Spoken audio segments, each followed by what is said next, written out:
2, 1, and we are recording episode 256 with Noah Michael. How do I say your last name? Levine? Levin? Levine? Levine. God damn it.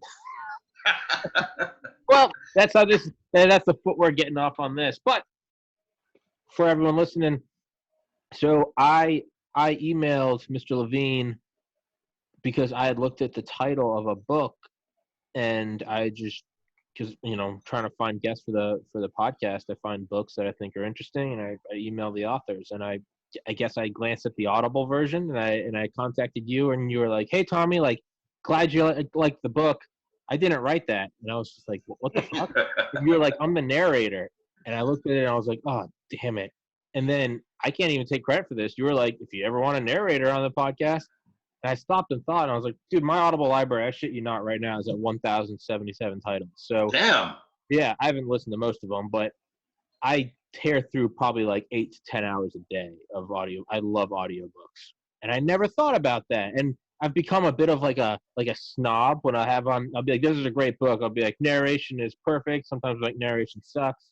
And I'm just becoming a snob and someone needs to punch me.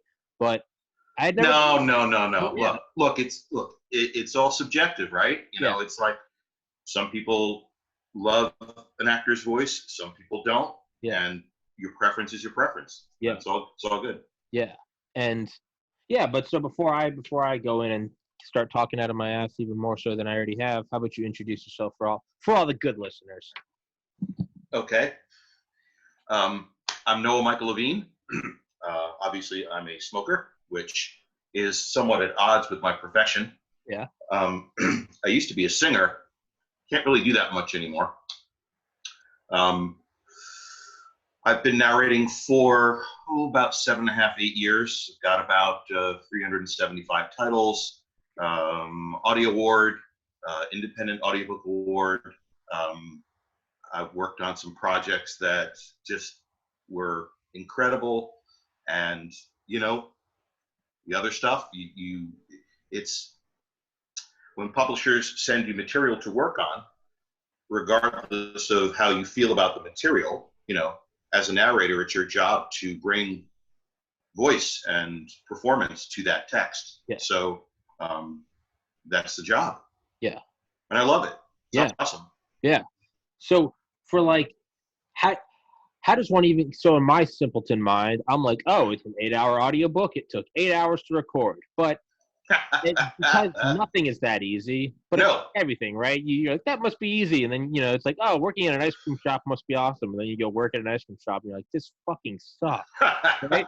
It's so, but then there's something like, all of my jobs that comes out to that. But then like with podcasting, like this is something where I'm like, I'm 256 episodes in and I'm like, I love it.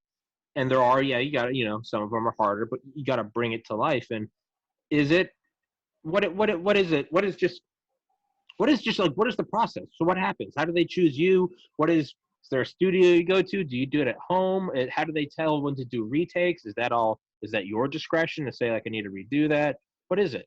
Okay. So there are different sort of categories of projects. So there's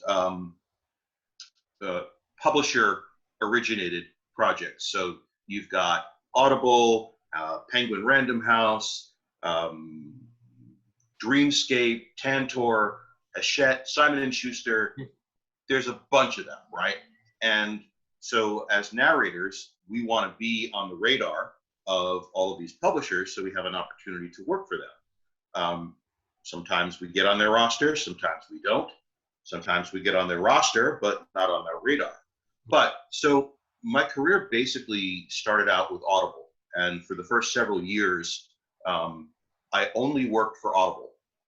And I did the publisher projects that they sent me. And Audible has a platform called ACX, which stands for the Audiobook Creation Exchange. That is for authors who are independently published, who don't want to sell their audio rights to a publisher, where they can connect with narrators to get their audiobooks produced. Yeah. But ACX is owned by Audible. So that's all, for the first 3 years or so of my career, I was either doing Audible projects or ACX projects. In the beginning, I was doing Audible. I don't know if they do it anymore. They had these 13-week contracts. So you'd be hired by them, or I'd be hired by them for a period of 13 weeks. They would send me just a fuck ton of books, and I would just work my way through them. Okay.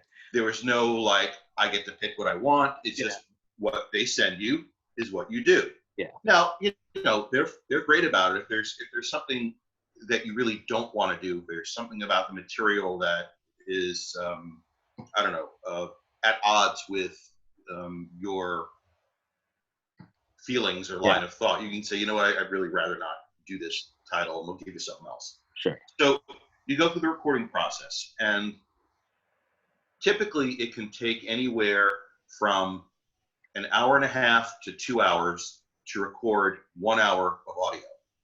Okay. And that can vary based on all different kinds of things. Are there difficult words to pronounce that you might screw up and have to go redo? So, you know, we operate primarily on what's called a punch and roll method, which is where if you make a mistake, you stop the recording. In the software you're using, you put the cursor right before the mistake, you hit record, and then you record over the mistake and you keep going. Okay. So it's called punch and roll.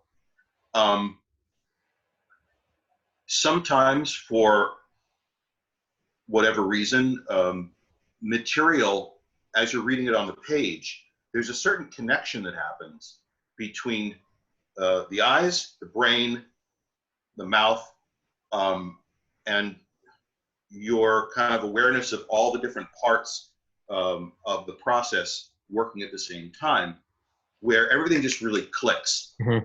So, you know, you could go for several minutes or more without making any mistakes because, and it's different for every narrator, you know, it just depends on how mechanically it all coordinates with how you do things. Okay. Sometimes it can be because the particular book really resonates with you. So you're like, you're really, really in it. Yeah. Yeah. Sometimes, even if you're not as much, you know, deeply in it, it still has to do with the way the book was written. If it was really well edited, and believe me, there are a lot of books that aren't. Yeah. So everything just clicks. But then you can get a book that is not so well edited, or for whatever reason, it's just, there's no syncopation. So you wind up making a mistake in like almost every sentence. So it takes a lot longer to do that. Yeah. In the case of publisher originated projects, you send the raw files to them or to an editor that they've chosen. And then that person will work on the files. They'll go through, they'll take out if there's some errant noises in there. If there are reading mistakes, those will get marked. And they'll make it sound nice and polished. And when they're done with it, you'll get a list of what are called pickups. Okay. So these are the mistakes that you've made while recording the book that have to be fixed. You record those fixes, you send them back, the editor plunks them in where they go, and that's it. Sure. With the independent projects, a narrator has the option to do the editing and mastering themselves, or they can hire someone else to do it. If you're doing it yourself, you're adding another hour and a half to 2 hours. Yeah, per hour. Per finished hour of audio. Okay. Everything in our industry is based on per finished hours. Okay. That's how we get paid. That's what it all comes down to. So for the post-production process, a narrator is either spending time or spending money. Okay. To have somebody else. So, you know, I have a guy that I've been using, Terrell Harrell from Tide Def Media, He's down in Atlanta. I've been working with him on my independent projects for a really long time. He's a great guy. So that's basically the process. Yeah. So the first, I write down notes because otherwise I start interrupting people like a jackass. So it's like, dude, early episodes I'd go back and listen, and I would just be like, who the hell is this host? And I'd be like, oh my God, it's me. But one thing, but I remember from middle school, that wonderful anxiety-inducing, Mr. Kerrigan, how about you read chapter 3? Like, fuck. Like, all right, Otto von Bismarck. Like, but what I always found is, like, I would read a chapter aloud in class, and I would have no idea what I just read. After I would go through 10 minutes, and I would be so anxious. He'd be like, Tommy, what do you think about that? And in my mind, I'd be like, I was just the narrator, man. I don't even know what I just talked about. But you read that same chapter by yourself sitting on the toilet, you extract all of it. You're like, oh, okay, like the Black Hand, assassinating Archduke Franz Ferdinand, World War I, I got it.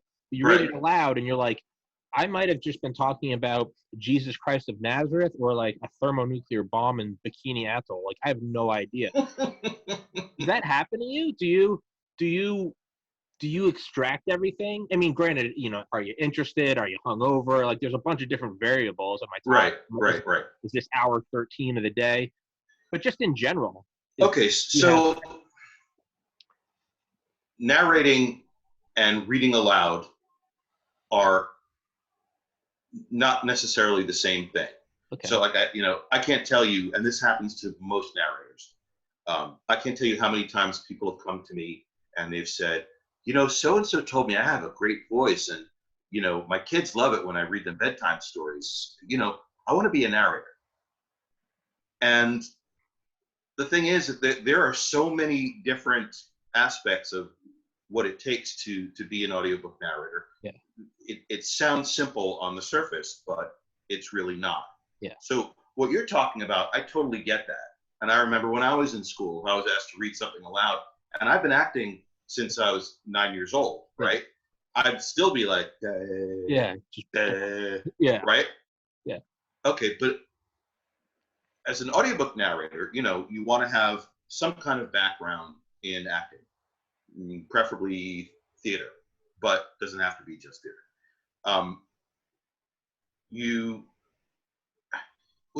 What really attracts me to this particular medium is like the potent intimacy of it. If you're on stage, your voice has to reach the back row. Yeah. Even in film and television, which can also be very, very intimate, people are sitting back from the screen and they're watching you. But when you listen to an audiobook, presumably with headphones, that narrator's in your fucking head. Yeah. Right? Yeah. So you have to be extra mindful of everything from intonation, diction, pacing. In most cases, that the concept of less is more is really true in this medium. Yeah. But you also have to be aware of your recording software, your distance from the mic, when to move up, when to move back. Your physical presence. Like you asked me before, where do I record? I have a booth I record in at home. Sure. So your physicality in the booth and how it relates to the energy that you're putting into the words you're saying. Connecting with the material and the characters in a way that brings realism to what you're doing. Because anybody can read words on a page, but if you don't understand the intention of what the character is saying or the emotion, it's not going to come across as anything but flat. Yeah. So there are all these different nuances to the work that we do, and it's pretty fucking cool. Yeah. I can't tell you, like, the times that I've gotten into like a really good run where I'll do like maybe 5 or 10 minutes without screwing up. Yeah. It's because I'm so embedded in the story. Yeah. Everything else just kind of happens. Get in that flow state. Naturally. Yeah. Totally. Yeah. You start, just vibing with it. Like that's what I was going to ask, is like, Yeah. Are there stories that, yeah, there's stories that, yeah, you kind of just swept up in, like, emotionally. Yeah, I feel like that would help a lot, right? it does help a lot. And when you're not as emotionally connected, the job's a little bit harder. Yeah. But, that doesn't let you off the hook. Yeah. You got to turn it on, right? Yeah. Yeah. I did a fantasy, 5-book fantasy series. It was kind of like in the genre of Game of Thrones meets Lord of the Rings kind of stuff. Written by this guy Phil Tucker, called The Chronicles of the Black Gate. Okay. And man, it was an incredible experience. Yeah. The story has a lot to do with, well, as most conflict stories do, the battle between good and evil, and also that there's sometimes really a moving line. You can have a character be completely flawed and sort of a villain, but also possess like really strong, good, positive qualities. So it's, it can kind of blur, which is great because then that character, they're not one dimensional. Yeah. They're not only a hero or they're not only a bad guy. Yeah. They're like all of us. Yeah. Yeah. We're all deeply flawed and we're all really fucking great. Yeah, right. Like Pablo Escobar burning $2 million in cash to keep his daughter warm. Yeah. That's not a bad person. That's a good dad, right? Right. Yeah. So that was an incredible experience.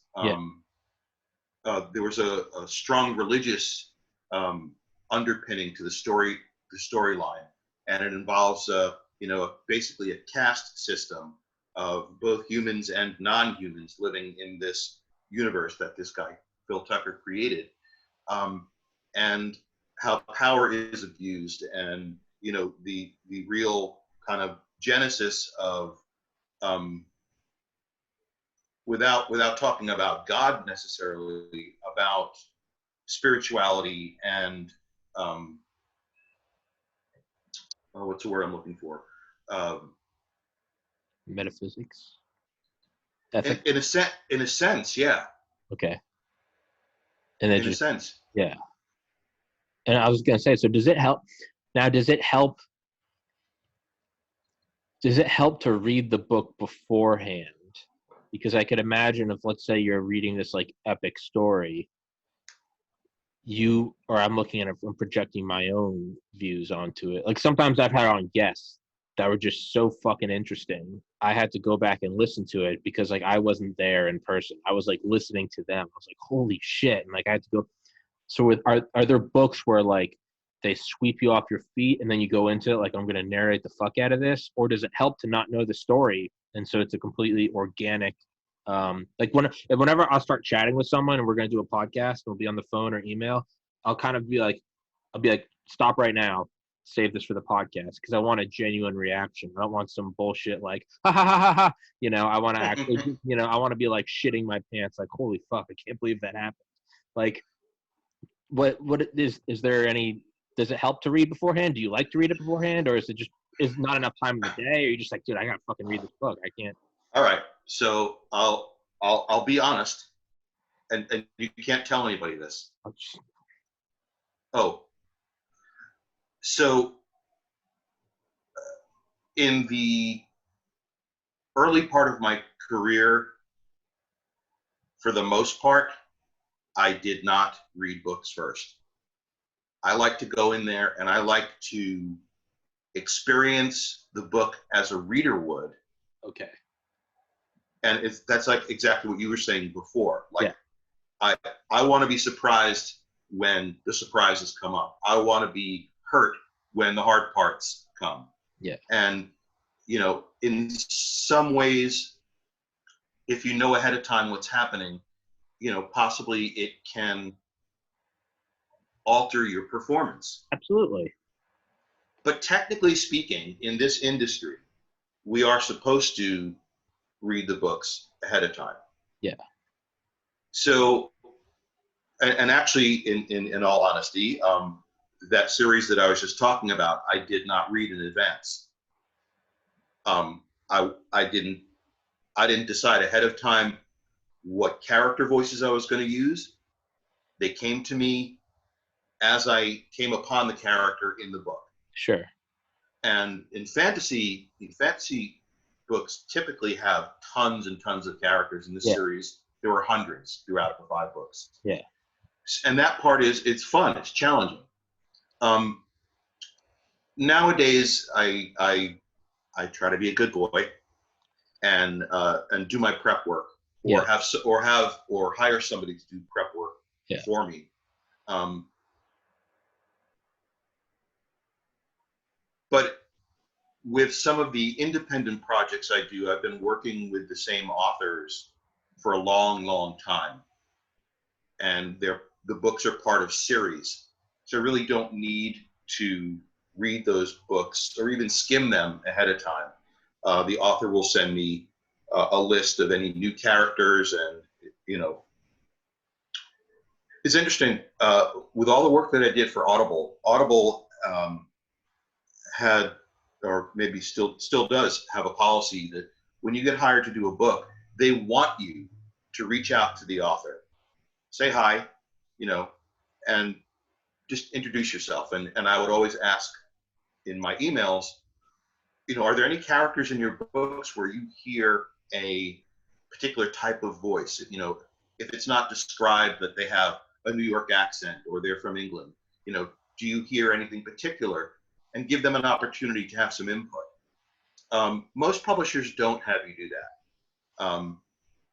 And each publisher has different sort of guidelines on, whether or not you can give a character an accent if it's not explicitly stated in the material that they have that accent.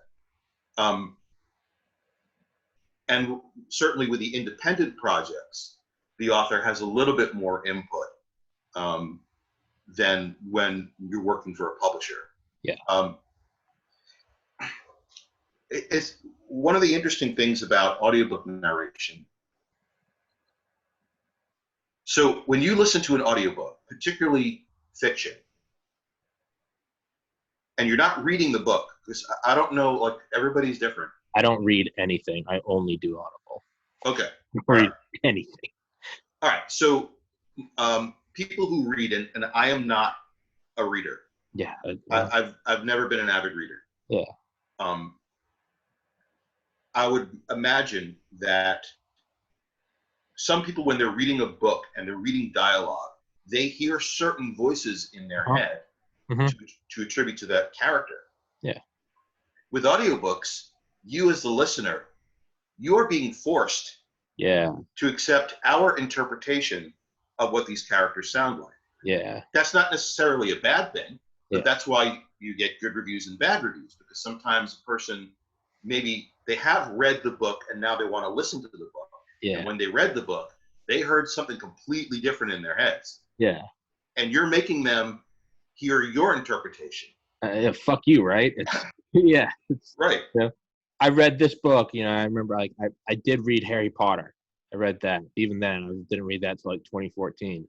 But yeah, I remember reading it and then watching the movies. And part of me was like, fuck you, this isn't how I imagined it. And then it was like, who owes me that? Who owes me that it looks like I think it looks like? And second of all, how the hell would they even know? They wouldn't. Exactly. And everybody's got a different interpretation. So maybe you just gotta, so if you're doing Audible, or audio books, maybe you just gotta, like, it can't be something you've read before, right? Because maybe you just can't go into it with an I don't mean you, the reader. I mean, or I guess the narrator. I mean, the listener. Like, I wouldn't go in and everything I listen to on Audible is something I've never listened to before, and I certainly have not read before. Right. Maybe you got to go into it as a listener. If I'm, don't listen to your favorite Game of Thrones, Lord of the Rings, whatever. You got to go in and choose a new book, because otherwise, or you've got to be willing to take the chance, right? Yeah. You've got to be willing to take the chance that what you hear is not going to. You have to be open. Yeah. To another interpretation. Yeah. There are certain movies that have been remade over the years. Yeah. Certainly in theater. Yeah. Shakespeare plays that have been done, thousands of times by different troupes with different interpretations. So you have to go into the whole thing being open to an interpretation different than what you may already have preconceived. Yeah. Yeah. And if you can't take that leap of faith, then I don't know how you're getting through life. If you can't hear your favorite book narrated by a voice that maybe is different than the one you ascribe to it, maybe I don't know how you get out of bed in the morning, you know? If that's your hurdle, hey man, I don't know. We all have our own battles, so I don't want to look at them. Yeah. So this is kind of more of a stupid question, but I'm just thinking of like, I was pre-med in college. I graduated UGA 2013, got into medical school, and I can vividly remember every single day for years just always being behind the eight ball. Like, I got to read this. I got to read this. And fear is a good thing. Fear is a good motivator. Yeah. Are you ever behind schedule? Do you ever read, and this sounds like some like Wile E. Coyote shit. Do you ever read really fast and then like slow it down? Like, fuck, I gotta get through this. And you do an hour, half hour? I take some Adderall and some coffee. I have at times felt that, just generally speaking, that I tend toward pacing that is too fast, and over the past few years, I've really worked on that to keep my pacing more in line with the scene I'm reading. Yeah. So if it's a battle scene or a chase scene, your pacing is going to be naturally faster. If it's a quiet conversation, you got to slow that shit down. Yeah, yeah. When I'm behind the eight ball, that doesn't come into the booth with me. I feel all that anxiety and that stress and that pressure when I'm outside the booth, but when I close that door, I have to be in that moment with that book and do what's right for that book, yeah, regardless of, you know, whether I'm behind schedule or not. Yeah. Every narrator has a different construct for how they do their job. A fun fact, I've had chronic health stuff for over 20 years. Okay. So my energy is probably more finite throughout the course of a given day than most regular folk. So I know lots of narrators that could bang out an 8-hour book in 3 or 4 days. For me, that, because I can't be in the booth for that much time in a given day, I typically need longer turnaround times. Sure. And I'll typically work on multiple books at the same time. So there have been times when I overscheduled myself, when I was fucking doing like 5 books at one time. So I know for each book, I have a certain start date and a certain end date, and there are X number of pages. So I have to do X number of pages per day to finish on time. And if I've got 3, 4, 5 books going, you know, then I know that I've got to get 6 pages on this book, 5 pages on that book, 12 pages on this book. And up to about 3 books, it's not too overwhelming. But in the times when I've overscheduled myself, you feel it, man. Yeah, yeah. You feel it. Yeah, I've been explaining to people, I've been trying to get this podcast to make money, and I finally found someone that was willing to, you know, I wouldn't even say invest, more so sponsor it. Kind of give me a chance to be like, hey, you know, let's see if you can take some time off, because I was working at a liquor store. It was taking all my time, and I was like, what if I just had some time to just do the podcast? And this individual was like, yeah, sure, let's try it out for a couple months. You just do your thing. You find your guest, do it, you know, hands off. Let's just see what happens. Well, I got like so psyched up that I had this chance to prove myself, and that I'm currently in this trial period, that I always called it the 95% ghost rate, which means that if I send emails and cold call people, it's about a 95% people just don't respond. Not a yes or a no, they just don't respond. Which that's typical in sales. Sure, yeah. Which I'm okay with. I'm like, hey, it is what it is, you know. If that's the thing that's going to keep me from doing this, well, then I probably didn't have that great of resolve to do it in the first place. So, and of the 5 that respond, 1 say yes, which is fine. So I would, I started this podcast this past December in 2019. I would just shoot out all these emails. Finally, I would get someone, and I would have that, I would say, like, notable guest quote. And then in between, I would just find my friends to come on and just try to fillers.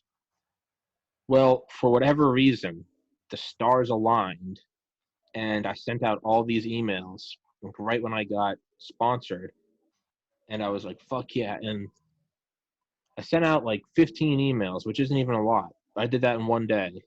Normally, do that for 5 days, you'll get one reply. I got 15 responses, Wow. all saying yes, which is a wonderful thing, and it's a wonderful problem to have. But it was a problem to have because this was about 13 days ago, and I scheduled an author every day. But because it's about a 95% ghost rate, I don't read the books before. I find a book that I know I'll be interested in. Like I don't ask someone, "Hey, a history of fucking slippers. Do you want to do my pod?" Like I'm not going to read that book. You know, I'm just not, right?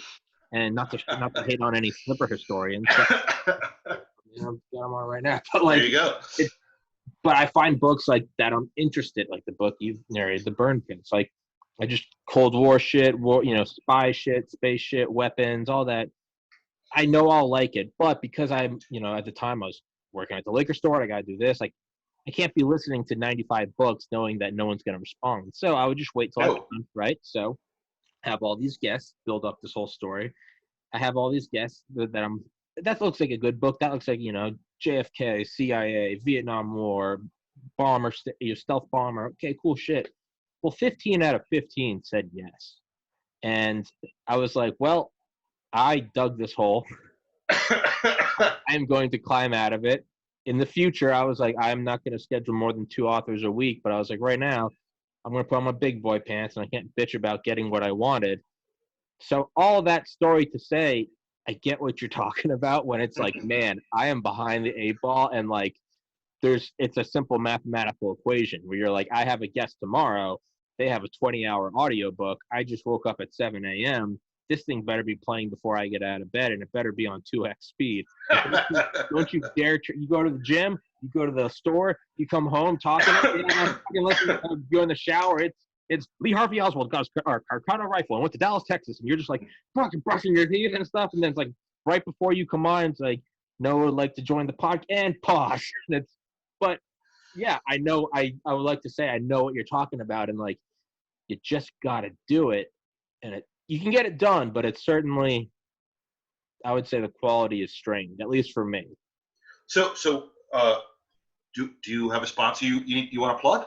Do I have a sponsor I want to plug? No, I wish anyone listening to this podcast, you want to sponsor this podcast, come sponsor me.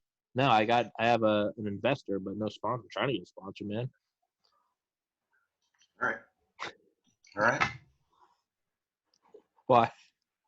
Well, I thought you had said earlier that the person who was backing you was a sponsor as opposed to an investor. I misunderstood.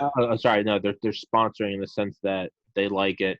Right. They found it organically and were like, hey, this is a cool thing. And I got talking to the guy, and I was like, yo, if you like it already, I was like, this is me working at a liquor store. I'm tired all the time. Like, give me, sort of get the chains off and let's see what I can do. So it's, yeah, no, I don't have it. No, not a sponsor in that sense. But yeah, and I get them done. I get the books done, but I like to listen to a book like 3 or 4 times when I have the author on. I like to really understand it. And I feel like right now I'm just kind of like McDonald's Happy Mealing it. And I've got it. Thanks for coming on. Next book. And it's just like, it's great. And I love them. And I'm so appreciative of the authors. But for me, I'm like, I feel like I'm not giving them the attention they deserve. And apparently I can't do one podcast without fucking talking about myself. So there we go. We're having a conversation, Sure. It's not a soliloquy on my part. Sure. It's the autobiography of Noah Michael Levine. Dude, I have to go pee so badly. So do what you have to do. I'll do what I'll have to do. Fuck, I'm just going to go right here. No, I'm not. No. Monologue thank God you're a narrator. I always tell people to monologue, and I fear I'm putting them on the spot, but I've got an actual narrator. I can monologue for 10 minutes. I'm going to go do some laundry. I'm kidding.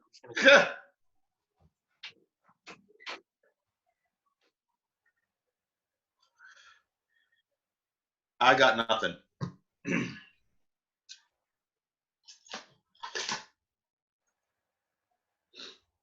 So So here, I'm going to plug this book, which is not a book I narrated. It's written by an old friend of mine called Jack DePietro, Life Behind Bars. And it's about this place called The Office here in the town where I grew up and moved away from and came back to. And really interesting place, a lot of interesting characters, incredible music. And so he wrote a memoir. And this is where I am, just kind of in the beginning. I'd read from it, but if you don't know the place, I don't know if it would tickle your fancy. Do you Oh, I'm back.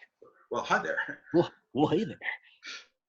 I got so one of the notes I wrote down is I was thinking like a true sane person, whatever, in college or something, I'd just take it. All I did was study. So like once every 2 months I'd have a night off and I wouldn't even want to go out. So what I would do is just, I would just get like a bottle of vodka and play some video games and just trying to, hang out with myself, which is the best fucking way to go. Fuck going out to a bar, dude. Fucking turn on the Xbox, throw on some games, dude. Surround and get that shit going. Yeah. Woo. Who needs to pay $14 for a glass of vodka? Exactly. When you can spend $9 and get a gallon of wine and play a video game that you downloaded for free. Fuck that, man. I'll drive around in Grand Theft Auto blowing up armored trucks. Fuck going out to the bars, man.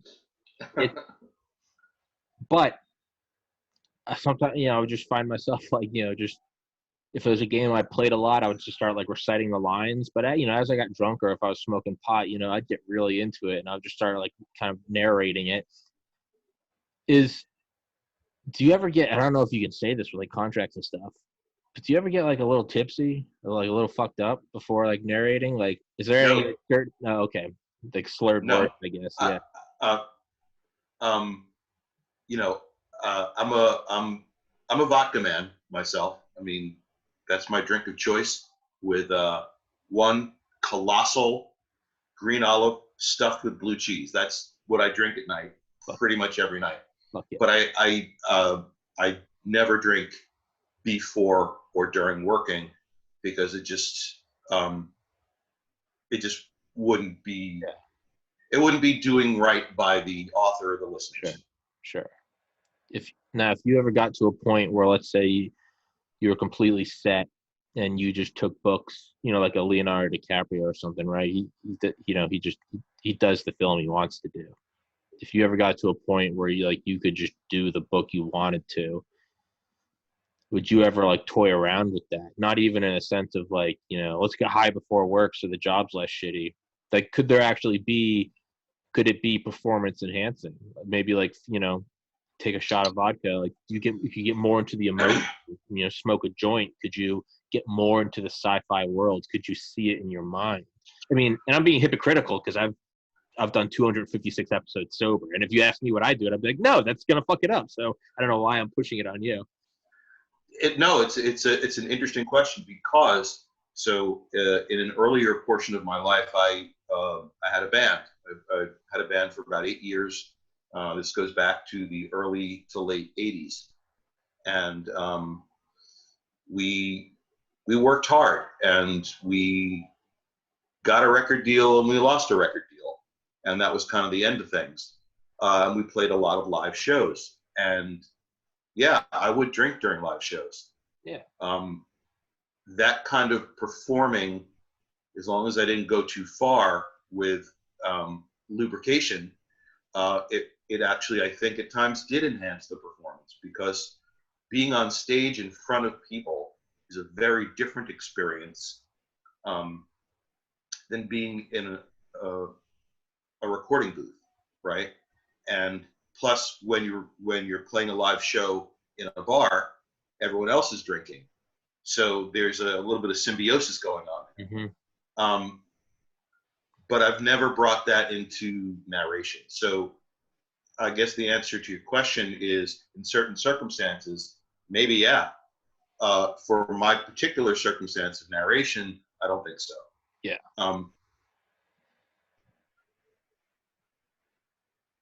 I remember a play that I did this is when I was living in Los Angeles, called 8 Ball, and it was about these 5 guys playing 8-ball.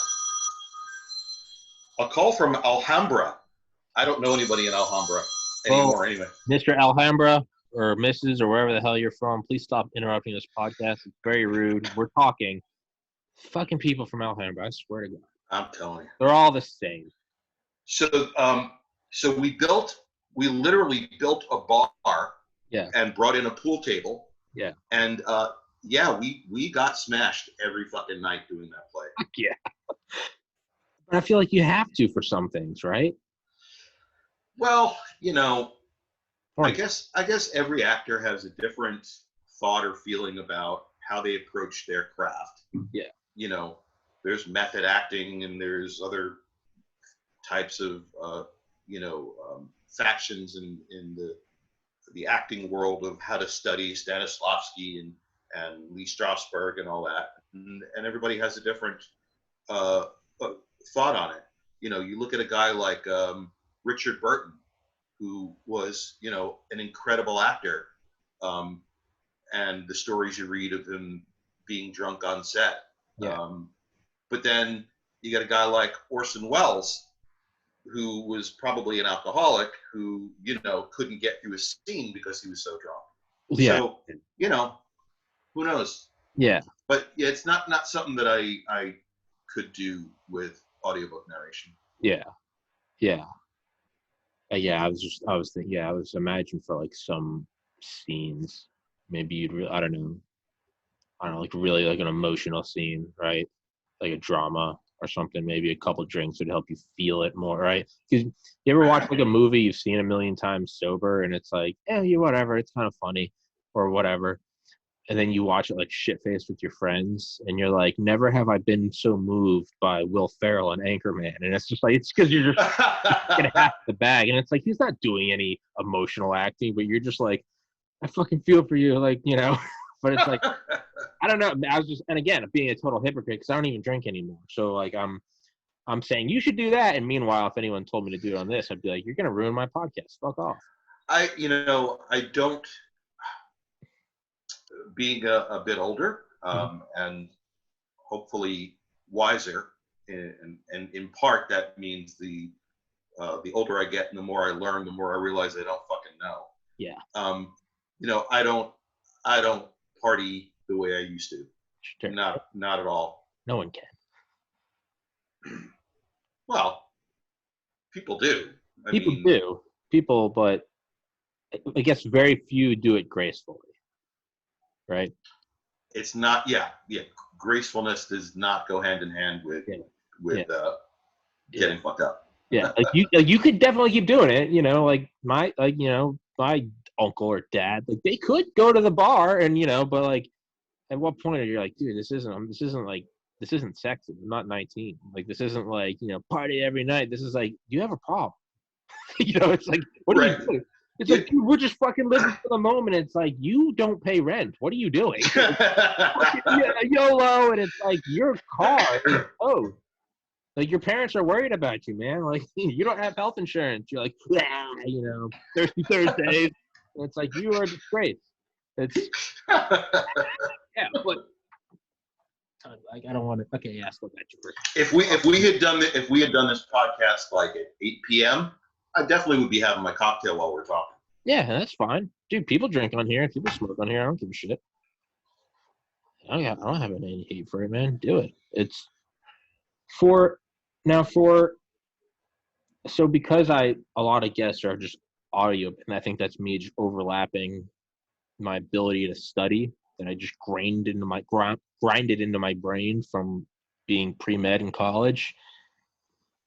That's probably why a lot of guests I just find books, because I'm like already I have that sort of like mental muscle memory where I just know how to just, like I said, 7 a.m. wake up and it's like, you got to be studying now. Like you should have been studying 10 seconds ago. Some guests I have on that their book isn't on Audible, and I always chastise them for that. And like a real douchebag, right? But I get it on Kindle. And before that, if I could only find a book on Kindle, I would just cancel the podcast. I'd be like, something came up, because I'm just like, I'm not gonna read. Like I just know myself. Like I'm not gonna lie to you. I'm not gonna lie to me. Let's stop bullshitting each other. I'm not gonna read this book. Like I'm sorry.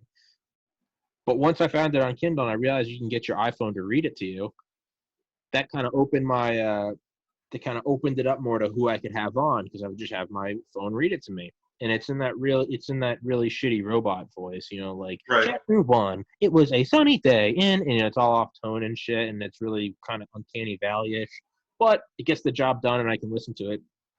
But when I have these people on this podcast, I always tell them, I'm like, you gotta get your book narrated. And one thing they always say is, I don't even know how to go about that. To which I say, neither do I. I'm just bitching without actually offering a solution, like a real asshole.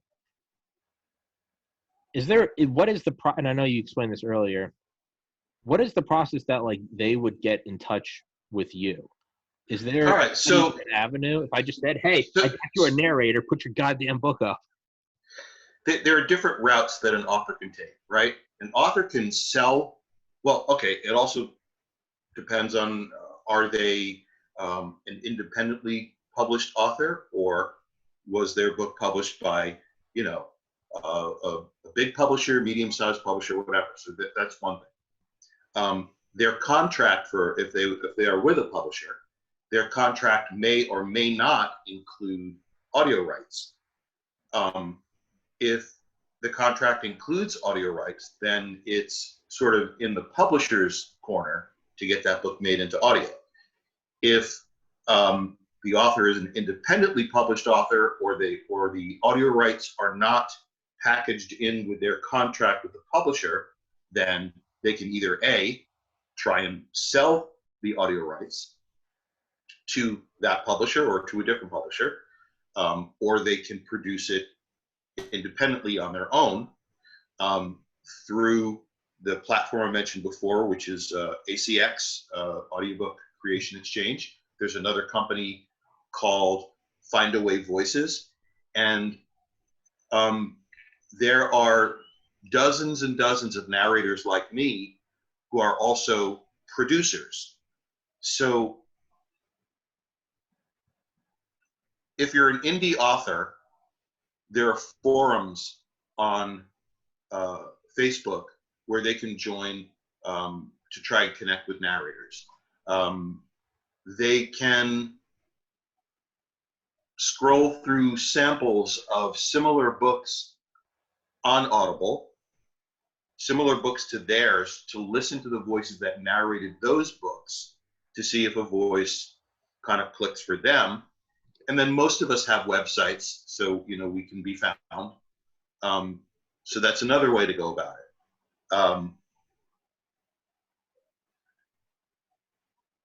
Trying to think if I'm leaving anything out. Those are the main ways. And the author, they kind of have to weigh out, if they sell the audio rights, they might get like a chunk of money. Could be small, could be medium, could be large. And then they're out. They're not responsible for marketing. They don't really, well, sometimes they get a say in who narrates the book. Some of the publishers I work for will, like when they have a new book they're working on, will reach out to 2 or 3 different narrators for an audition, send the auditions to the author, and the author can pick the narrator. That happens sometimes. But largely when you sell your audiobook rights, you get your bit of money and then you're out of the picture. Mm-hmm. If you go the independent route, it's probably going to cost you something up front, but your potential to earn over a longer period of time could be much greater than if you sell your audio rights. But then you have to deal with marketing it, which, that could take more money. So it just kind of depends on whether they think they can do better in the long run by going independent, or if they just want to get a little cash and just be happy that it'll get out there. Yeah. But in this day and age, one thing that you can mention to your authors who are not in audio is that for the past 6-7 years, audiobooks have been the fastest growing sector in publishing. That's what I tell them. And then I'm talking double digits year over year. Yeah. Spoken word, with the advent of audiobooks and now podcasts and original audio plays, all this stuff. Spoken word has made like an incredible advance in terms of popularity. Yeah. So, it's kind of a no-brainer that if you're writing a book, it should get on audio. Yeah. That's what I always tell them. I'm like, dude, like yeah, it's the idea that you can sit down and focus on a page, try not to get off, start daydreaming, versus you can have someone reading it that doesn't get off topic and they just read and you can just go about your day and do shit. It's black and white, right? It's the television replacing the radio. It's like, Yeah. right. You can't compete with that. Is there got you for not We're finding. okay. We're all right. All right. Is there like a holy grail of narrating? Is there like a Super Bowl of would it be like, if I could get on like Michael Jordan or like Donald Trump or Joe Biden, right? That would be like podcast holy grail. Get some fucking Tom Brady, right? Get some crazy guest like that. Is there like a holy grail? Like In terms of narrators? But yeah, no, I mean, just is there like a big game? Like, you get chosen for like Game of Thrones or some shit to narrate the book? It's a stupid question, but I'm just curious. Is there like a, Well, look, audiobooks in many ways is unlike pretty much every other part of the entertainment industry. But in certain ways, it's also the same. Mm-hmm. High-profile books are going to go to high-profile narrators, and that they could be celebrities, or they could be just, narrators who have really made a name for themselves. Mm-hmm. As far as someone like myself, the Holy Grail is just getting material that you really enjoy doing. Yeah. We all want to record bestsellers, yeah, but most of us aren't. Yeah. You hope that through the course of your career, as you do more work, as you keep honing your craft and get better at it, and you get to work with more publishers and get to work on better material, that someday maybe you'll get that prime book that everybody's talking about. Yeah. But those typically go to celebrities and the very small group of really well-known audiobook narrators. We do have an annual, actually there are several audiobook awards programs. The most known is the Audies. Mm-hmm. They've been around for a long time. So that's a once a year award show. And you won one, right? Yes, I did, back in 2016. Fuck yeah. And it was actually for an independent project, which was kind of rare. But the organization that runs the Audies, the Audiobook Publishers Association, they're trying to get more notice for the award show. So it used to be in May. They've now moved it into that awards period of January to March, where you've got all the different award shows, the SAG Awards, the Oscars, the Emmys. There's also the SOVAs, the Society of Voice Arts. I think I've got that correct. They're pretty well known, and they're associated with something called the Here Now Festival, which covers a lot more than audiobooks, and that's something that happens once a year in Kansas. There's the Independent Audiobook Awards, which has kind of grown a little bit in its prominence over the past few years. So we have a few avenues to gain some recognition and so forth. But the Holy Grail is just that, Hell yeah. Just because even as you're saying that, you're like, the Holy Grail is getting information, getting something I like. I began thinking, I was like, is the Holy Grail really interviewing a president or Michael Jordan? Because no, I don't even watch basketball. So that's like a subconscious. No, what would that mean? That would hopefully mean I made it, which would mean I have money, which means I can, move out of my parents. It's like, so that's what you really want, is to move out of your parents, right? It's not, right? And then, yeah, no, you're right. What would be the true Holy Grail would be, I just fucking have on guess what I want to talk to, right? Like if That's it.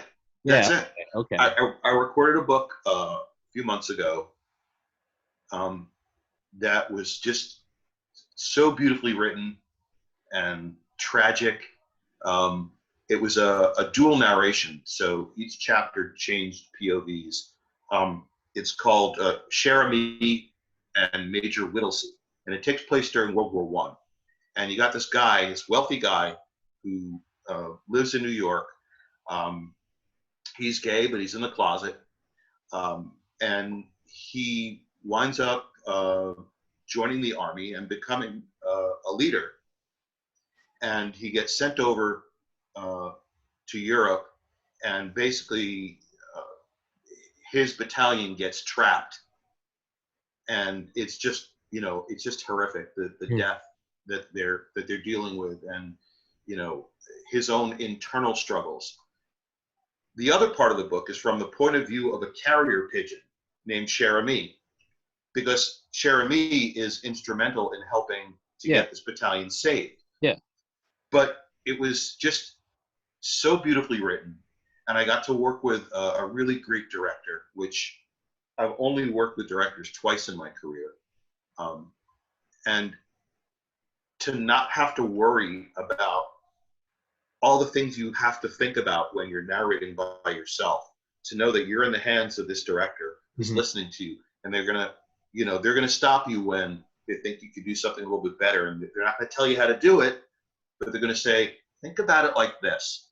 And then you go and do it again, and you're like, oh wow, right, that makes a big difference. Yeah. So to be able to record material that really lands, that really hits you, that you can immerse yourself in, I mean, that's why we love to act, because we can get those. It just it doesn't always happen. Yeah, those moments of it's like Christopher Nolan, who obviously Batman guy, but directed Interstellar, and then the Zimmer, the composer. Hans Zimmer, yeah.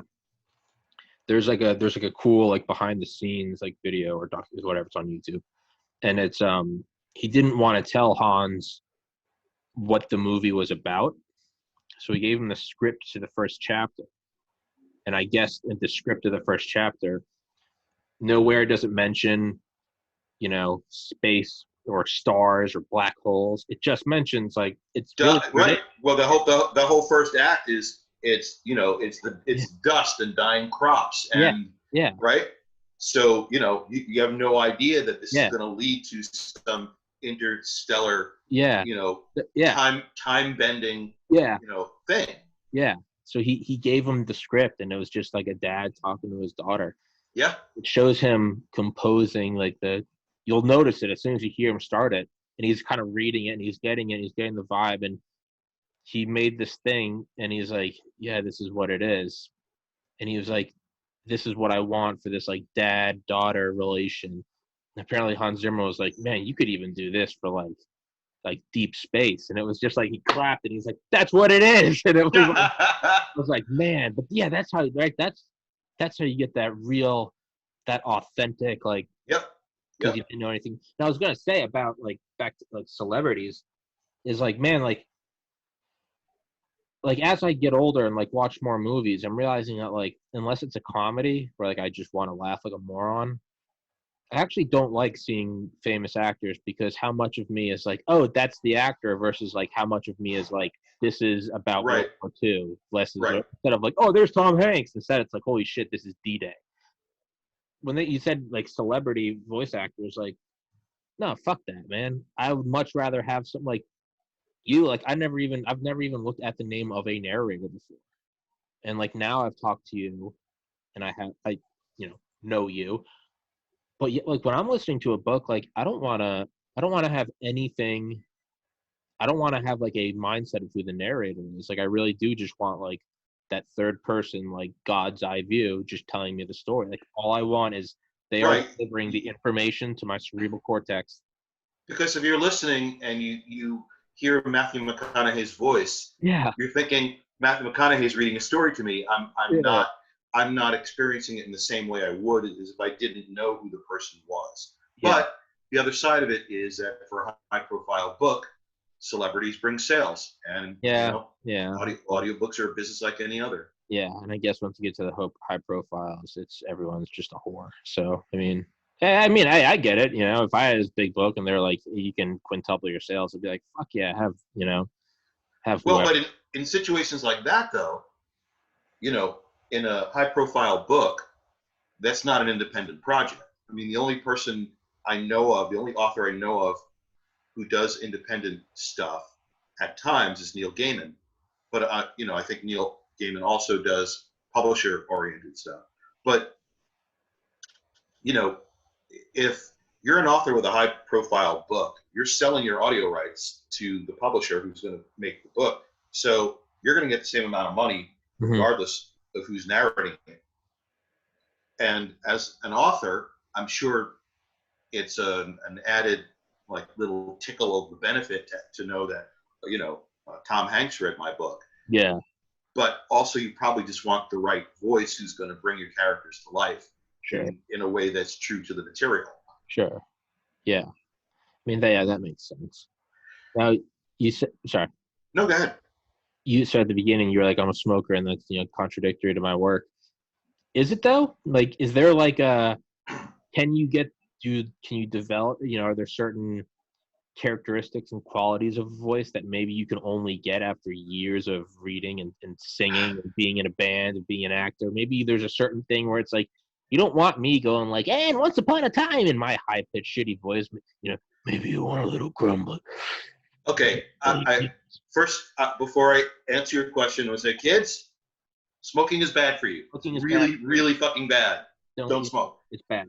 To a certain extent, I would say yes, that my treating myself perhaps not as kindly as I might otherwise has enabled my voice to do things that it might not be able to do had I not been abusing myself. Yeah.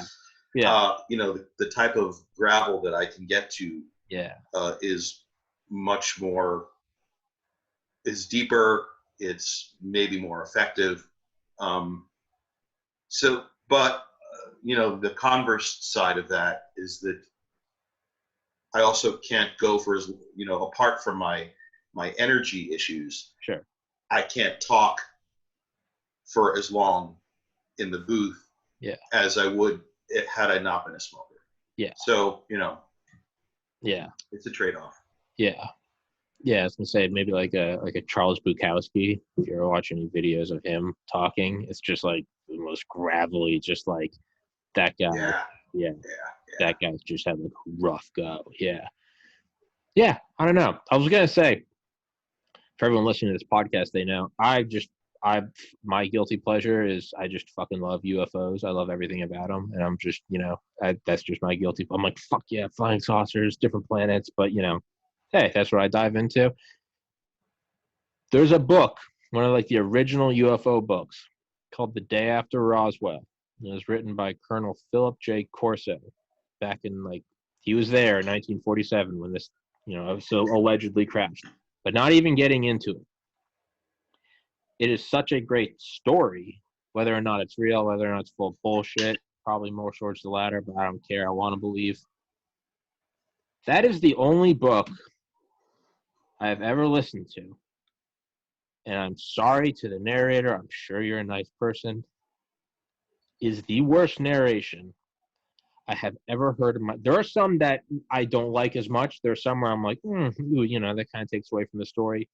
This butchered the story. It's like if Gilbert Gottfried and Elmer Fudd fucked and then got drunk. It is the most insane, you can't listen to it. And it sucks because, because I'm a privileged bitch, I'm not going to read it. So I've just decided that I can't listen to this story. And I don't really know why I'm telling you that. It's not like you're going to go. Well, we have no. I mean, we there's a widely used phrase in the audiobook industry. A great narrator can elevate a crappy book to be something special. Yeah. And a crappy narrator can just destroy a great book. Yeah. And that's just the way it is. And I think that's what happened here. It is. It got to a point where I kept listening. It's the only 1,077 titles. It is the only title I've ever returned. It is normally if I don't like a book, I'm just like, whatever. I'm an idiot. That's impressive. Yeah.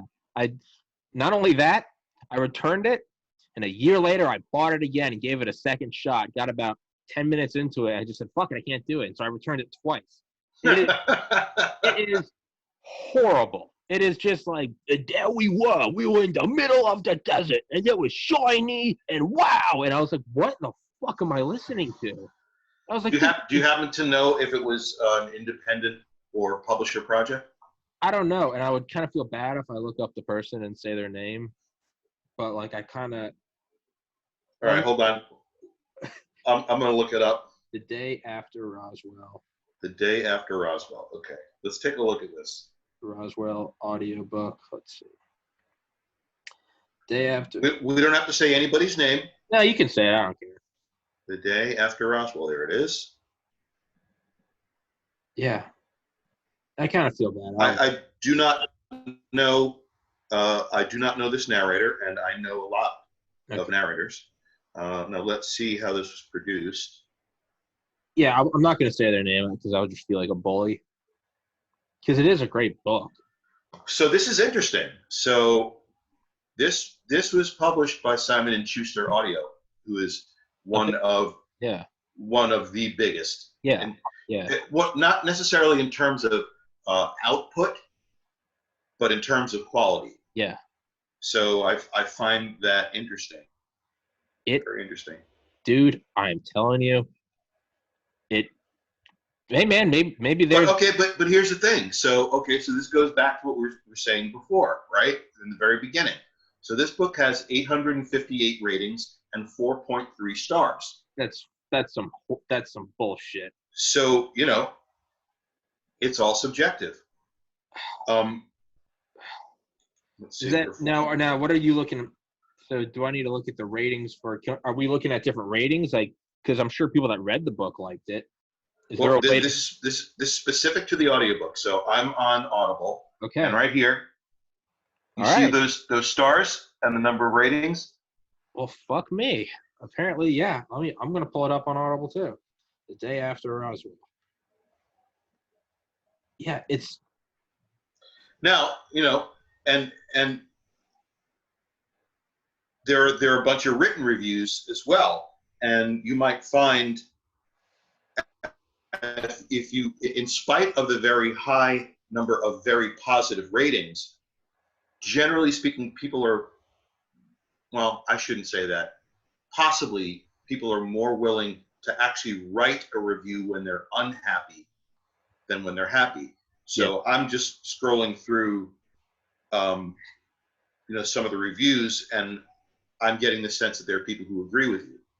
Great story, okay narration. Interesting content, scary if true, hard to take seriously from the narrator. Great. So we don't know why Simon & Schuster chose that narrator. We don't know if the author had any input in it. Who knows?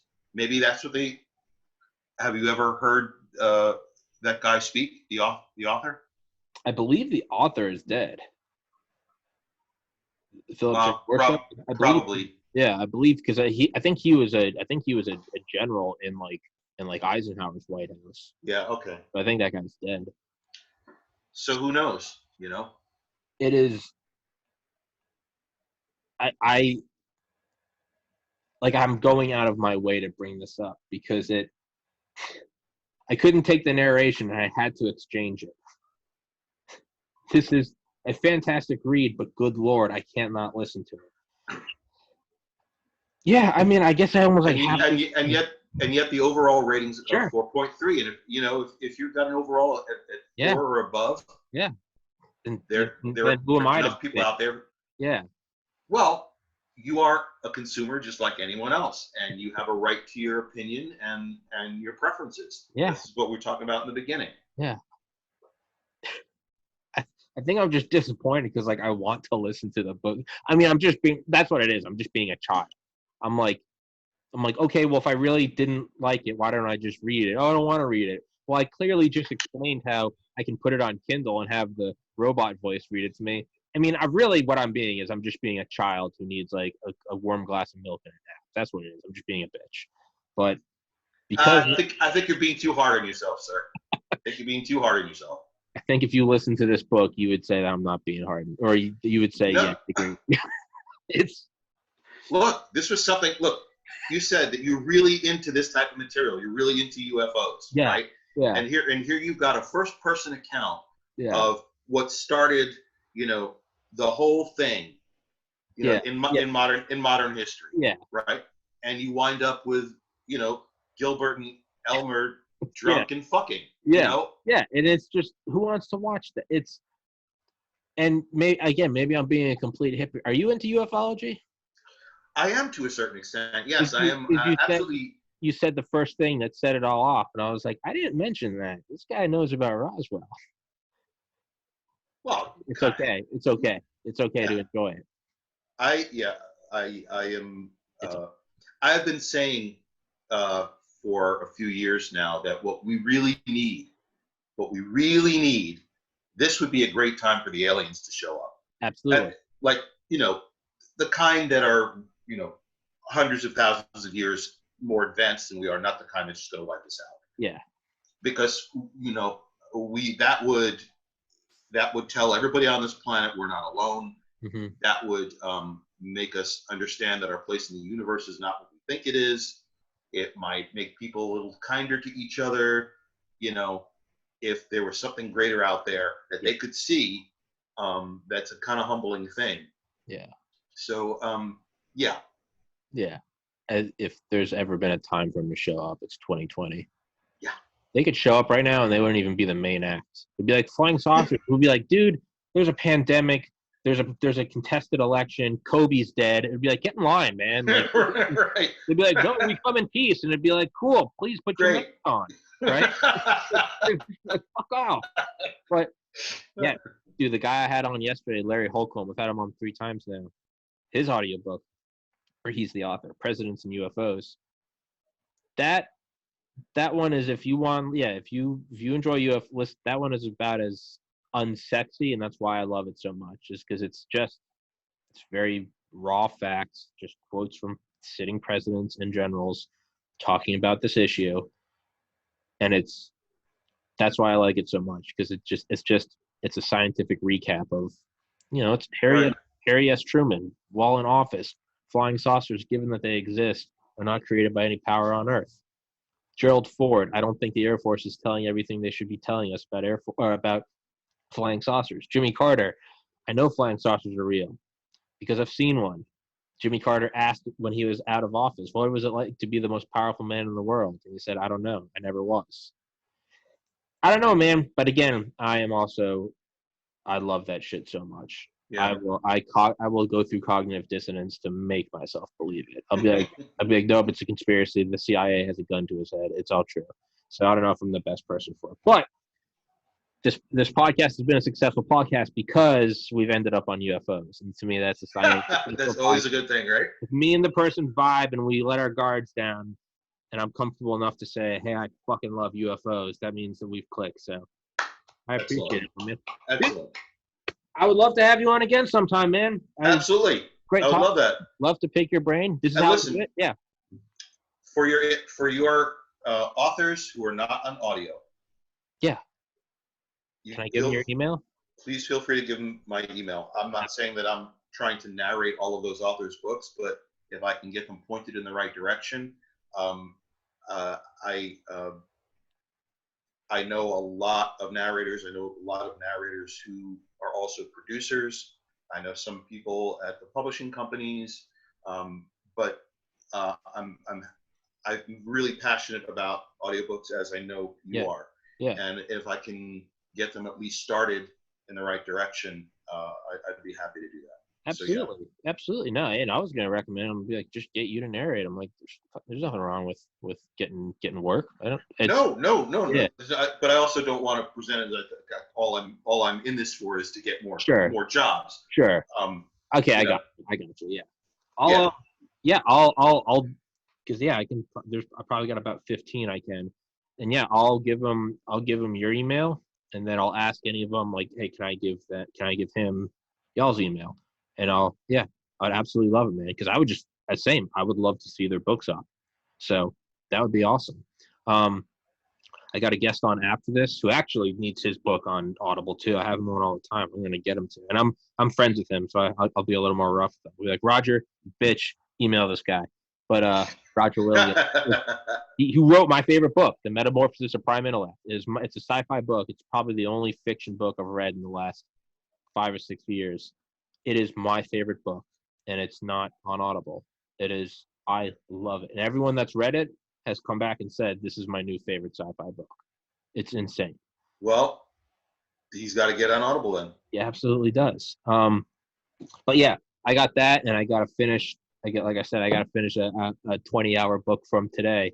I got about 6 hours left in it. But I have him, and then I have that. Point being is, send me a reminder email because I will not remember. Okay. This will be uploaded by tonight, and I'll send you a link to that. And cool. Send me a reminder email, and I'll try to get the ball rolling with all those authors. And sounds good. Good. We'll set something up for December or January. No rush. And pleasure to talk to you, man. I hope to have you too, Thomas. This is great. All right, buddy. Be well. Stay safe.